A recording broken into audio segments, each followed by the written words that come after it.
Bonjour, bonsoir à tous, ravi de vous retrouver cette fois-ci pour une réponse à une question.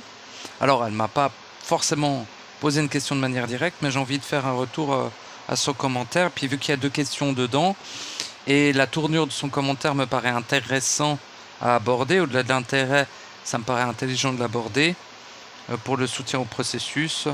Donc voilà, je vais le faire. Je vais le faire, t'entends? Bon, alors... euh, on va voir, j'espère pouvoir switcher entre son commentaire et l'audio et que l'audio continue. On va voir. Hop. Blablabla, je suis ici, mais je ne suis pas ici en réalité. Oui, ça continue, c'est merveilleux. Alors, donc c'est cher Marie Bidois, n'est-ce pas? Je la nomme, comme ça elle se reconnaît. Et puis voilà, ça pose plus trop de problèmes maintenant. Alors, il y avait son premier commentaire qui, qui est merveilleux. Voilà. Mais voilà. Alors, il y a son deuxième. Merci d'être, elle me dit, car ton soutien m'a amené là où j'en suis. Merveilleux. Merveilleux. Bon, c'est toi qui t'es amené là où tu en es. Mais effectivement, mon soutien a éventuellement participé et que ça soit plus aisé pour toi de l'accomplir, n'est-ce pas? Alors, j'ai aussi constaté que l'idée de dissoudre une quelconque mémoire qui n'existe pas dans ce jeu d'illusion est aussi un mensonge abominable. Alors ça, voilà, je t'ai demandé de la développer, tu l'as pas développée. Donc, je vais y répondre telle qu'elle est. Alors, l'idée de dissoudre une quelconque mémoire qui n'existe pas.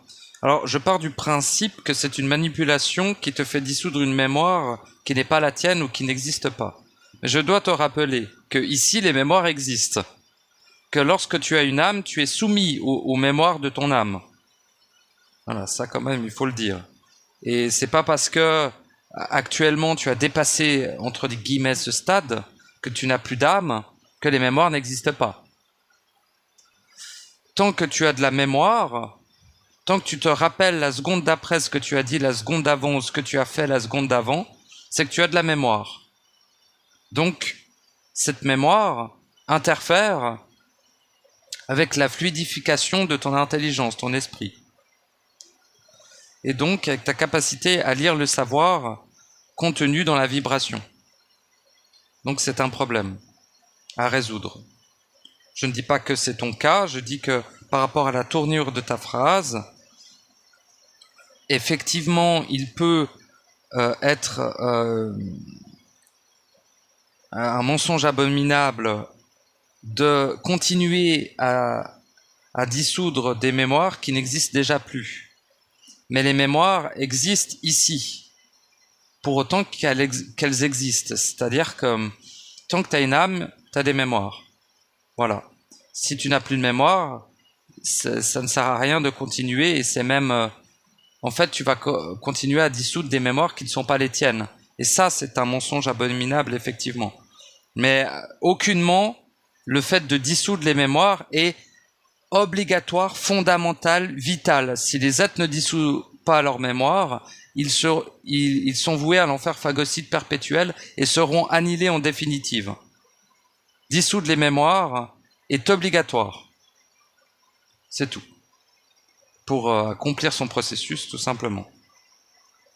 Mais continuer à les dissoudre alors qu'elles le sont déjà est effectivement une manipulation cristalline. Voilà. En tout cas, c'est comme ça que je te réponds à ça. Si tu l'avais plus développé, j'aurais mieux pu savoir ce que tu voulais dire par rapport au mensonge abominable de la mémoire qui n'existe pas. Car les mémoires existent ici. Hein. Dans le réel, il n'y a aucune mémoire. Dans le réel non corrompu. Mais ici, ce lieu n'est constitué quasiment que de mémoire, hein, d'ailleurs. Donc de cristallisation émotionnelle, pensée, mémoire vécue, tout ça. Donc de mémoire finalement. Alors, tu me dis, je suis l'antériorité de l'antériorité elle-même. Exactement. Exactement. Tu es avant toute manifestation. Tu existais déjà avant toute manifestation. Et tu existeras bien après toute manifestation. Donc oui. Mettre tout au point zéro fut un bon début, mais point suffisant. Exact. C'est un extrêmement bon début. Cela évite de polariser sa propre vibration individuelle. Mais ça ne suffit pas. Mettre tout au point zéro te permet simplement de te dépolariser et donc de récupérer la puissance colossale qui est dispersée dans la polarité et la fragmentation. Ça enregistre toujours ou je parle dans le vide comme une... Non, c'est bon. Je sais jamais, il y a pas le logo d'enregistrement.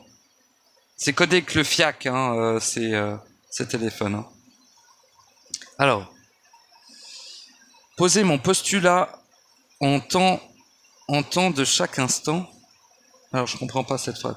Poser mon postulat en temps de chaque instant que je suis, qui je suis créatrice, jamais nommée de l'absolu, puissance toute puissance, unique, infinie, originale, exact, énergie informe, ayant créé toute chose, exactement.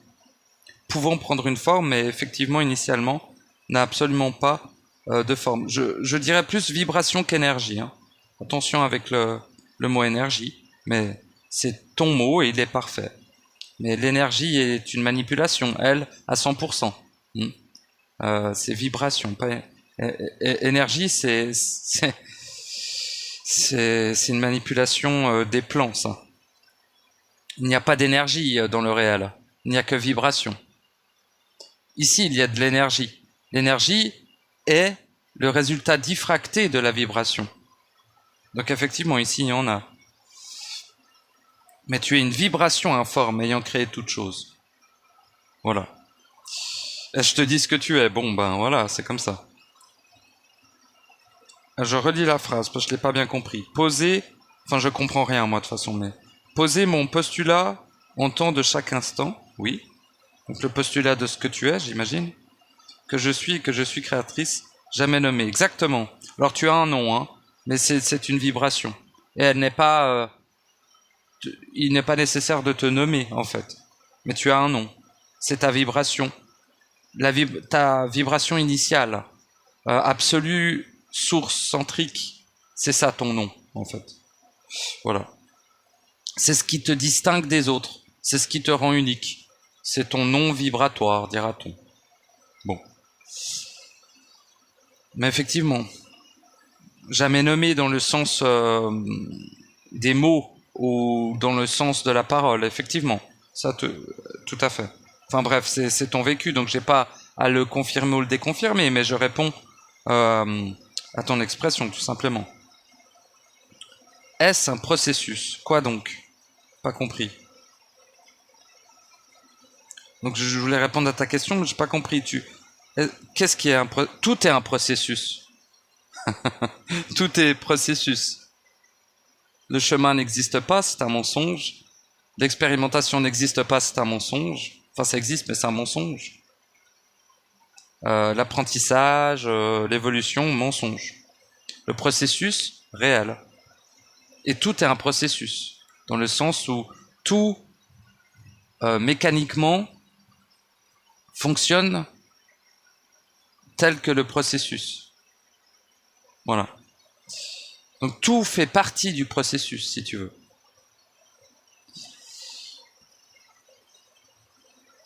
On n'a pas compris.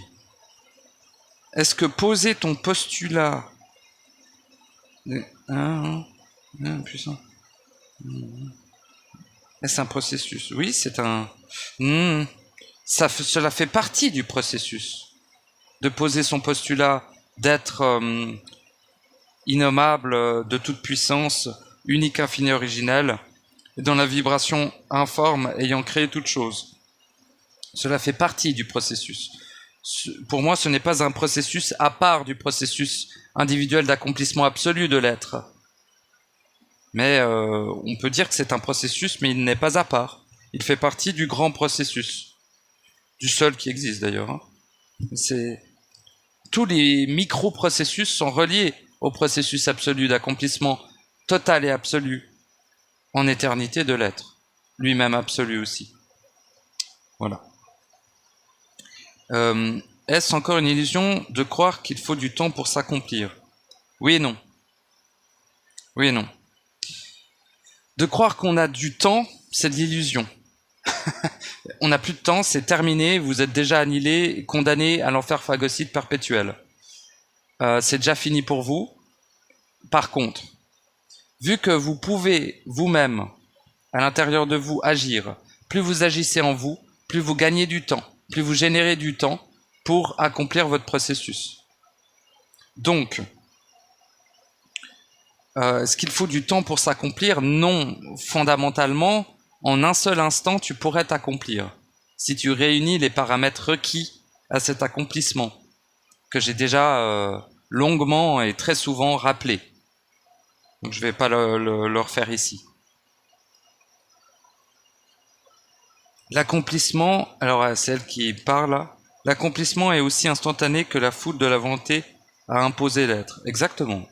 L'accomplissement est instantané pour autant que tu aies réuni les paramètres requis pour que cet accomplissement soit manifesté, soit réel dans l'illusion.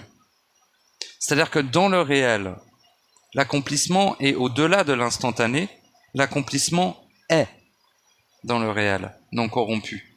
Ici, l'accomplissement doit être fait. Il est instantané lorsque les paramètres, lorsque les prérequis à sa manifestation absolue sont réunis. Si tu n'es pas fusionné, tu ne t'accompliras jamais. Si tu n'as pas dissous la totalité de tes vies, humanoïdes, animales, végétales, minérales et stellaires, cet accomplissement ne peut être ici. Voilà. Et aussi, bien sûr, les vies cellulaires, les civilisations cellulaires, j'en oublie peut-être encore certains prérequis, mais voilà. Ne rien avoir en soi qui n'est pas soi aussi, évidemment. Sinon, l'accomplissement, bien que pouvant être instantané, ne peut être s'il n'y a pas le terrain requis à sa manifestation. Je veux fondamentalement, nous sommes déjà accomplis dans le réel, mais pas ici. Le tout est de s'accomplir ici. Donc non, il ne faut pas du temps, il faut de l'action. Le temps n'a rien à voir là-dedans. Le temps est apporté grâce à l'action pour te donner le temps, justement, de t'accomplir. Alors voilà, c'est bon avec les mots, pas forcément très clair, mais... En fait, le problème, c'est que c'est une manipulation de croire que tu as le temps de t'accomplir, aucunement. Et de croire qu'il faut du temps pour s'accomplir, aucunement. Il faut du temps pour que le corps archontique dégénéré d'humain s'adapte, mute, afin de pouvoir vivre cet accomplissement dans la densité, dans la matière, dans le corps organique, qui n'est pas vraiment organique, on s'en branle, dans le corps organique. Vois-tu? Pas si j'ai été clair. Qu'est-ce que le principe d'amour si ce n'est être? Ben, c'est ça. C'est ce qui permet l'être d'être. Le principe d'amour étant le principe de création initiale. Sans amour, il n'y a aucune création possible. Donc, l'être ne peut s'auto-créer sans amour. Effectivement. Qu'est-ce que l'intelligence originelle si ce n'est être? Exactement. Sans intelligence, l'être ne peut former intelligemment ce qu'il est, ne peut manifester intelligemment ce qu'il est, et ne peut, tout court, ne pas se manifester. Sans intelligence, c'est impossible. L'amour seul ne suffit pas. Il crée le plan, l'amour crée le plan, l'intelligence le met à l'œuvre. Et la volonté aussi permet d'insuffler la vie dans ce plan et que cette œuvre soit vivante, en fait. Donc il y a besoin des trois. C'est pour ça que la base, c'est de fusionner avec ces trois principes fondamentaux dans la première couche de profondeur. Les trois principes fondamentaux ont trois couches de profondeur. Voilà. Et pour s'accomplir en absolu en tant qu'être absolu, il est nécessaire d'avoir fusionné avec les trois couches de profondeur des trois principes. Je reviendrai là-dessus à l'occasion. Et même cet 1 matriciel est celui que j'annule par mon êtreté, puisqu'il est parce que je l'ai créé. Oui, fondamentalement oui, mais cet 1 là, c'est pas...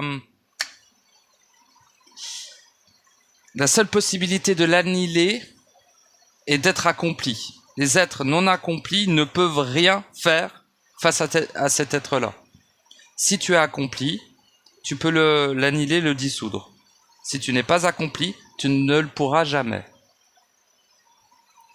C'est tout. Et donc, il t'annihilera avant toi. Tout simplement. Enfin, il va déjà te verrouiller et après, il va t'annihiler, bien sûr. L'autorité est feu de la volonté. Exactement. L'autorité est feu de la volonté, c'est très bien dit. Exact. Donc voilà, hein. Pas quoi te répondre de plus. Mais ne croyez pas que vous êtes à l'abri du fils de l'un ou de l'un. Aucunement. Tant que vous n'êtes pas accompli, il vous annihilera à 100% et largement plus puissant que vous. Car ici, vous n'êtes pas accompli, même si dans le réel éternel, vous l'êtes déjà. Voilà. Il est largement à des milliards d'années-lumière de vous, hein, en termes de puissance. Il vous dépasse plus que votre propre entendement. Hein. Vous ne savez pas ce que c'est, le 1. Bon. Donc, il n'est pas que matriciel, c'est ça le problème. Le 1 est réel. Le 1 est éternel. Le 1 est simplement un être ayant fusionné avec la corruption, au lieu de fusionner avec la vie, dira-t-on. Mais pas la vie, il n'y a pas de vie ici, hein. Mais je dis la vie éternelle. Voilà. Lui a choisi la corruption éternelle. Il n'a pas choisi la vie éternelle. Tout est une question de choix, il a fait son choix. Mais c'est un être réel, tout aussi puissant que toi et moi. Il n'est pas moins puissant que nous, il l'est même plus lorsqu'il est chez lui ici.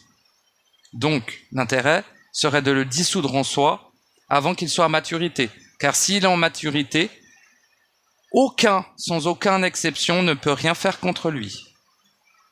C'est tout. S'il est à maturité à l'intérieur de toi, tu es annihilé, peu importe ta puissance. C'est tout. Tant que tu es ici, hein. Mais si tu es accompli avant, mais le truc c'est que pour s'accomplir en absolu, il est nécessaire de le dissoudre. Et s'il est dissous, il n'existe plus en toi. Donc c'est réglé. Voilà. Mais si il arrive à maturité avant que tu t'accomplisses, c'est terminé. Tout simplement. C'est comme ça. C'est pas moi qui fais les règles. Et oui, tu l'annihiles par ton êtreté, effectivement. Alors, je ne suis pas certain que ce n'est pas toi qui l'as créé. Hein. C'est un être individuel, éternel et unique, comme toi ou moi. Hein. Quand je dis nous avons créé toute chose, initialement, nous avons créé toute chose. Mais nous n'avons pas créé les autres êtres. Les autres êtres, c'est nous. Tu vois ? Tu n'as pas créé l'un. Tu as créé... tu as engendré de l'engeance qui lui a permis de se manifester, de se nourrir. Tu as diffracté ta vibration qui a permis de se nourrir, etc., etc. Mais tu ne l'as pas créé, lui. Il a été créé au même instant que toi, que moi, que tout le monde. C'est un être éternel, ce n'est pas une entité. Ce n'est pas une engeance. C'est un être éternel qui a fusionné avec la corruption. C'est l'un. Nous sommes l'unique.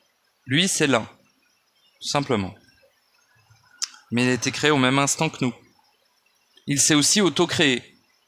Comme toi. Comme moi. Et non, nous ne l'avons pas créé, aucunement. Vous ne savez... Ça se voit bien que vous captez pas ce que c'est le 1. Je reviendrai dessus. Hein. Bon. C'est pas grave, c'est normal. Il fera tout pour vous endormir et vous faire croire que vous avez le temps. Aucunement. Sa naissance résonne le glas de votre annihilation absolue totale et malheureusement, vous ne pourrez rien faire contre cela. À moins de vous accomplir avant avant qu'il soit formé pleinement, tout simplement. Voilà, donc je t'ai répondu, puis je regarde après ton message du haut. Tu dis... Attends, parce que ça enregistre toujours, je suis une salope. Je suis une salope, mais ça enregistre toujours, c'est merveilleux. L'être que j'ai toujours été et sera a choisi de dormir et rêver en enfer et rêver d'un enfer et un paradis. Oui, exact. J'ai rêvé de corruption voulant m'annihiler. Exactement. Si tu es venu ici, c'est que ton objectif était de t'annihiler à 100%. Ou plutôt, si tu as laissé ce ici se mettre en place. Hein, les deux sont valables. Le seul objectif de la totalité des êtres présents ici est soit de s'annihiler à 100%, ça c'est la majorité, soit de s'accomplir à 100% pour ne pas être annihilé, justement. Voilà, c'est les deux choix. Il n'y en a pas d'autres. Il n'y en aura jamais d'autres. Et tout le reste n'est que mensonge, bien sûr. Alors, tu vois, je parle par-dessus ce que tu dis. Hein. Je n'essaye de te convaincre de rien du tout. Hein. Tu sais comme je suis. Puis, voilà, voulant m'annihiler. Puis, dans ce rêve, comme dans un rêve lucide, j'ai dit à mes créations, je suis celui qui te fait rêver. Exactement. À mon réveil, j'ai ri de ma création. Oui. Moi aussi, j'ai beaucoup ri. Oh putain, ouais. Et aussi, me suis repenti de moi pour avoir rêvé de m'annihiler. Exact. Il faut se pardonner de cela. Je suis l'innommable, puissante, surpuissante de l'absolu absolu. Exactement. Je dirais plus l'indéfinissable, puissance, surpuissante de l'absolu absolu. Plutôt que l'innommable. Mais tu as l'air d'avoir un... Tu as l'air d'aimer le terme innommable, donc oui. Et il est vrai, on peut te nommer ici. Mais ta vibration a un nom, et ce nom est vibratoire, il n'est pas nommable. Mais bon, j'insiste quand même là-dessus, pour dire que c'est ce qui te rend unique, donc c'est ta signature vibratoire unique, initiale. Voilà. Et ça, c'est entre guillemets ton nom, mais je peux considérer l'innommable, tout à fait. Après, l'innommable est plutôt de l'ordre de l'illusion. Dans le réel, rien ne se nomme, tout se vibre. Donc voilà. Merci d'être, merci d'être. Merci, merveilleux, merci à toi d'être. Absolument merveilleux. Donc voilà, j'ai plus ou moins répondu à ton message. Et voilà. Bah merci de l'avoir dit, merci des affirmations, merci du partage de ton vécu. Donc voilà, et j'ai rappelé un peu parce que même au dernier instant, avant ton accomplissement, des erreurs, des manipulations sont possibles. C'est d'ailleurs là où est chargé tout le pouvoir et la puissance détournée de ta propre puissance créatrice contre toi. Tout est là. Tout est devant la porte de l'accomplissement. Avant, c'est des petites attaques. Mais lorsque tu es devant la porte de ton accomplissement, lorsque tu es à 0,1 mm de t'accomplir, c'est là que toute la puissance détournée t'est envoyée dans les gencives totalement, quoi. Oh, il y a ma... Écoute, je vais vous laisser, j'ai ma lasagne de 1 kg que je vais grailler, qui est prête. Merci en tout cas pour ton échange, et j'espère que mon audio te sera utile. Voilà. Des gros bisous, Marie Bidois. Et voilà, je te le dis comme ça, mais sache que je considère que tu fais partie de la vingtaine d'abonnés pouvant s'accomplir ou étant déjà accompli. Ce n'est pas à moi de te dire si tu as accompli ou pas. Mais soit tu le peux, soit tu l'es déjà. C'est tout. Mais voilà, le reste ne le pourra jamais. Pas maintenant, en tout cas. J'aime pas trop utiliser le terme jamais, mais point dans ce cycle et seront très probablement annihilés avant de pouvoir y arriver, principalement à cause de la naissance du fils de l'un, que personne va prendre au sérieux et qui croient qu'ils ont le temps et machin. Tout ceci est des conneries. Quand je vous dis que vous n'avez plus le temps, c'est ainsi et point barre. En fait, c'est pas en mode ouais. Non. Je suis un être accompli, lucide, et j'ai accès au savoir absolu. Et je vous dis, vous n'avez plus le temps, c'est déjà terminé. Le seul moyen de gagner du temps est d'agir en vous. C'est le seul et unique moyen. Voilà. C'est une course contre la montre face au fils de l'un. Lorsque le fils de l'un sera à maturité, vous ne pourrez plus jamais vous accomplir. C'est tout. Jamais dans ce cycle. Et dans le prochain, vu la gueule du prochain, comptez pas trop là-dessus. D'accord ? Il y a aussi une possibilité que ça soit votre dernière étincelle. Si c'est votre dernière étincelle, si elle est annihilée, votre être réel sera annihilé avec. D'accord ? Voilà. C'est probablement votre dernier instant d'existence. En absolu, je vous le dis. Donc, agissez en vous. Accomplissez-vous avant qu'il soit trop tard. Tout simple. Oui, parce qu'ici, le temps. Oui. C'est tout. Bon. Non, je vais m'énerver encore. Mais merci en tout cas, Marie Bidois. J'apprécie fortement tes commentaires. Et ton expression aussi. Et bien sûr, tout ce que je viens de dire, c'est ainsi. Et c'est à toi de définir ton réel. Et les mots que tu utilises sont toujours parfaits, car ce sont les tiens. D'accord ? Voilà. Merci, hein. Des bisous. Et tout mon soutien dans ton accomplissement. Lorsque ce sera fait, fais-moi un petit coucou. Merveilleux. Dans le réel, bien sûr. Hein. Réel non corrompu, éternel, notre maison. Ok. Voilà, merci Marie Bidois. Merci à vous de m'avoir écouté. Des gros bisous. À bientôt.